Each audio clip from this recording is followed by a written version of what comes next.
Hey, Dr. Osborne here with Dream Practice, trying to help you grow the practice of your dreams. And today, in part 2 of our 2-part series on constant communication, I want to talk a little bit about types of content. So last time we talked about, the importance of communicating with your audience on a regular basis, how it helps build your brand and build your expert authority status, and how it helps build trust and reciprocity, and a number of other important factors. So if you didn't watch that, go back. We'll put a link up below this video where you can go back and make sure you catch part 1. But today I want to talk a little bit about the type of content that you really want to think about putting out there. Content types are important based on your skill set. So let's dive in. So step 1 is we want to create content that's relevant. And part of what's relevant is what is based on current events. So as an example, when it's cold and flu season, that's what's on people's mind, right? So you want to talk about, or you want to have content that's helpful for people to deal with the cold and flu season. When summer rolls around and people are getting ready to go outside and be exposed to things like mosquitoes or sunburns, think about your content when you provide it, when you put it out there, and make sure it's relevant to what's going on in the world. And so maybe there's current events going on, like viral pandemics or hurricanes or whatever it might be. Like, make sure that your health content is always relevant to current events as well, because this, again, is going to provide a higher degree of value. It's also going to help increase your open rates. If your content is relevant to what's going on in the world today, when you send it out and you have a nice email headline, it's going to increase the open rate. What does that really mean? When somebody's opening your emails, you want them to open the email. You don't want them just delete your email before they have a chance to open it. So if that content is relevant to what's currently going on in the world, you're going to increase the odds that your emails even get opened and read, because not everybody's going to open every one of your emails. That's the industry standard in functional medicine is most email open rates are around 11 to 15%. And you definitely want to have a higher open rate than that. And part of that open rate is staying relevant to content that's on the top of your patients' and clients' minds. So make sure your content is relevant. Now, when you're creating content, something else you want to consider is making sure that it can be evergreened. What does that really mean? Part of what I do in my practice is we actually scale out time. We carve aside time every week to create new content. It's part of my business model. That's why I only see patients 3 days a week. It's not because I want to limit my schedule with patients. It's because running a business successfully means that you can't just be working in your business, you also have to be working on it. And so to that regard, you should be carving out time to create content on a consistent weekly basis. Now, in that regard, your content is more of it that you can evergreen. What I mean by evergreen is make it relevant all the time. So for example, some content is based on current events. So like, for example, when Hurricane Ike came through Houston and knocked out the power, we were creating content that was relevant to the current event. But a lot of times we don't have massive scale things going on in the world, so we want to just create content that can be repurposed over and over and over again. So, my niche as being the gluten-free warrior, here we are in the gluten-free warrior's war room, right? Part of my niche is creating content that's valuable, that helps my audience understand what gluten is more. So we create articles and we create videos on, what is gluten sensitivity, what foods can you eat, what recipes can you use. Like, that stuff's evergreen content. You can use it anytime, no matter what, no matter when. So you should have a library. The more you carve time out of your schedule to create consistent content, the more you're going to build a library of content that can be repurposed. So if you created, for example, a series of 5 recipes this week and you want to reuse it again 6 months from now, you can, right? That's what evergreen content is. So when you're sitting down getting ready to communicate and thinking about what content to create, make sure you keep that evergreen piece in mind, because as your content library builds, you should be able to repurpose it over and over and over again. Other things to consider: content type. For me, you've got to really, this one hones in on where your skill set is. I love video. I like to ad lib. Video is a really good format for me. Some people don't like video. They don't want to be on a TV screen. Some people would rather write. I've got a buddy who writes 10,000 words a day, and he's a really good writer, and he can do that, and he can turn out that type of content. So if you're a great writer and you love writing, then your content should be written. If you're not a great writer and you hate writing, but you're great on a camera, then you should invest in some video, tripod, camera. Heck, you could even use a handy laptop computer with a built-in camera and just start talking, right? That's how easy content creation can be. Or if you're more of the audio word and you want to start a blog or a podcast type of content, those are really, in today's media, those are the three main forms of content, are the audio, the video, and the written word. So wherever your strengths are, dive into what you're strong with and start turning out content. And don't wait to make it all perfect. Just start diving in and really creating that content. So content types are important based on your skill set. Then we have, another principle when you're considering content, and you've all heard of the KISS principle, keep it simple, stupid, right? KISS, you realize that as much as you might be a biochemistry geek and a functional medicine nerd and you love the science and you love talking about the in-depth nature of all those things, save that for the medical conferences when you can geek out with your friends like me. I love to geek out that way.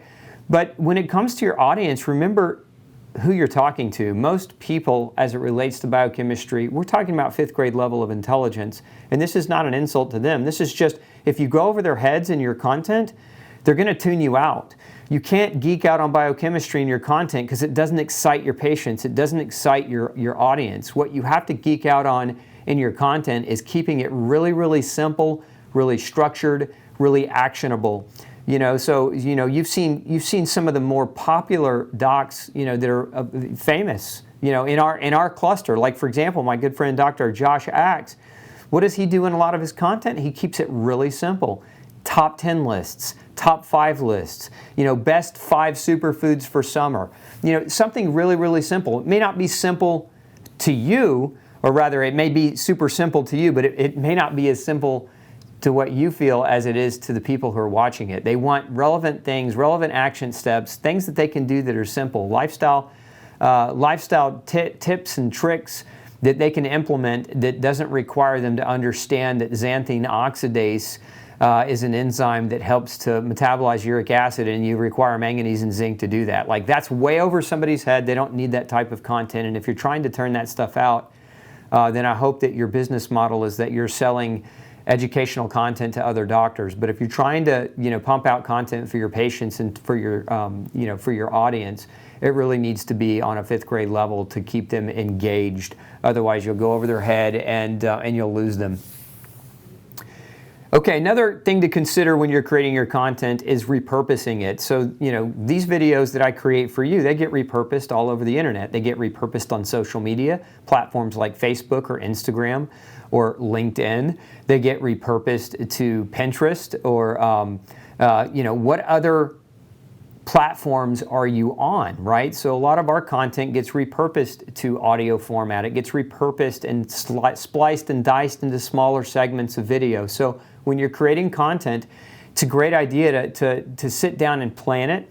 I like to plan topics so that when we do video shoots, we can do multiple shots in the same day. That way we just have to set the room up once, and we can get an hour of content, and then we can take that hour of content, make it one long hour, but then we can slice it into 10 smaller clips of 6 minutes, and now we have actual multiple pieces of content that can go out on multiple channels, even though it's all the same content. So again, think about how, when you're creating, how you can repurpose your content to different social media platforms by making it smaller, making it bite-sized chunks.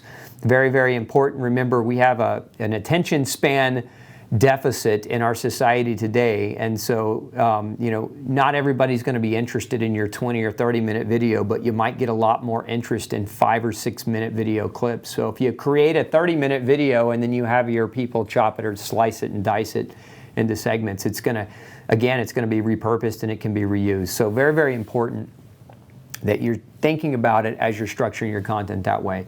Now, one other thing I want to talk about, the final thing I want to talk about today is kind of a sequence of how I want you to view your content. So part of your content is, if you watched part 1 of this series, was that you were trying to create an authority status. You were trying to build your know, like, and trust factor. So you were trying to build a relationship, and you were trying to build, kind of in a sense, a bank account, a reciprocal bank account, or a goodwill bank account in the minds of your followers. And there's a reason why, because part of your content strategy needs to be to sell.